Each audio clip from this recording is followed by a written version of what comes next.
on all this. Let's turn to Buck Sexton, former CIA analyst, joining us now. We've received a statement from former CIA Dan Hoffman. He comes on this program often. He couldn't come on this morning, but we did reach out to him for a statement, Buck. I'm going to read it to our audience now. I have less of a problem with CNN investigative journalists running with a hot story than I do with the sources who tipped them off.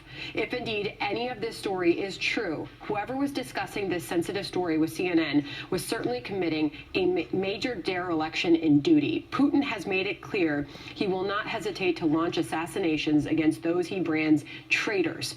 Just look at the fates of Skripal and Litvinenko. I can imagine how our sources risking their lives now behind enemy lines must be wondering whether it's worth it, whether their information will be run through some political meat grinder, which risks exposing their identities.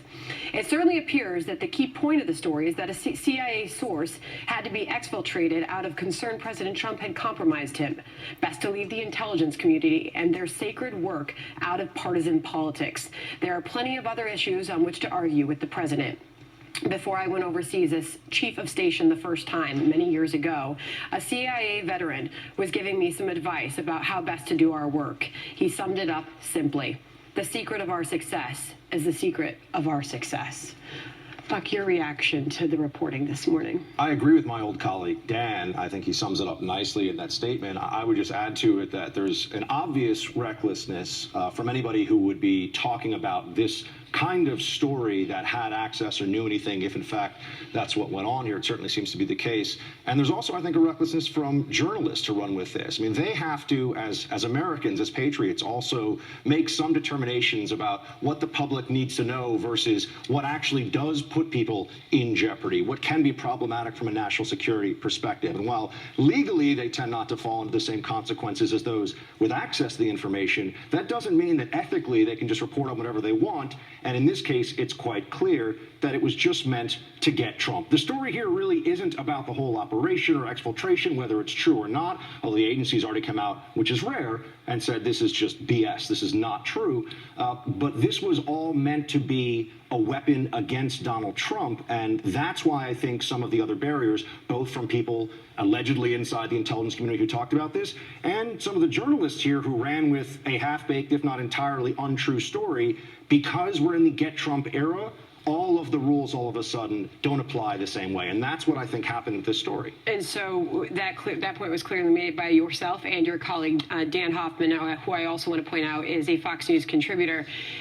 You look at the reporting in the New York Times, though, and they don't say it's because specifically of Donald Trump that this person was extracted from Russia. They say it was because of the media. I know you've dug into that report as well. Absolutely, and that just shows you that absent in the CNN report, for example, Donald Trump's role in this is at the very top of the story, and that's why they assume their readership is most interested in that component. Just the overall details here would be of much lesser interest. And again, CIA has already said it's false, but what they've told us is really meant to be a political story. It's not even so much a national security story. Why the New York Times and some of the other outlets that have reported on this would think that this is something the American people should know about. If in fact there was, forget about it even being specific to Russia, any high-level source in any foreign government that is useful to our intelligence service, that's something journalists should know, and the real pros who aren't total partisans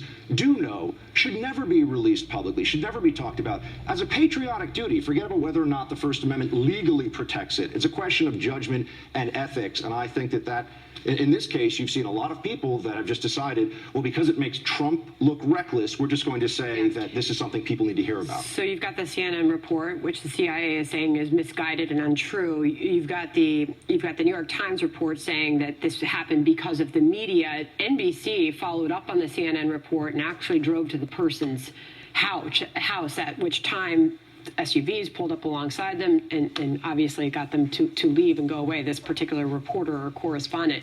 How much damage can this do coming from the CIA? Well, the fundamental truth and reality of doing intelligence work is to protect sources and methods. And it's not just for the individual's safety, it's for the people down the line that you're going to ask to take risks on your behalf. Now, again, the agency has said that this is all bunk, this story is nonsense, but let's just assume for a moment that there is some degree of truth to it somewhere. If the NBC reporters can find this person, the Russian government can find this person. And we know how the Russians deal with people that speak out of school, particularly if they were close to Putin or a problem for the government. So there are real risks here, and I think a lot of journalists involved have to ask themselves, was this worth it just to get yet another grudge shot in against Donald Trump? I hope they think the answer is no. All right, so there's going to be a lot more reporting and follow-up on this, and some right here on the Fox News channel. Buck Sexton, thank you. Fox News will have the first White House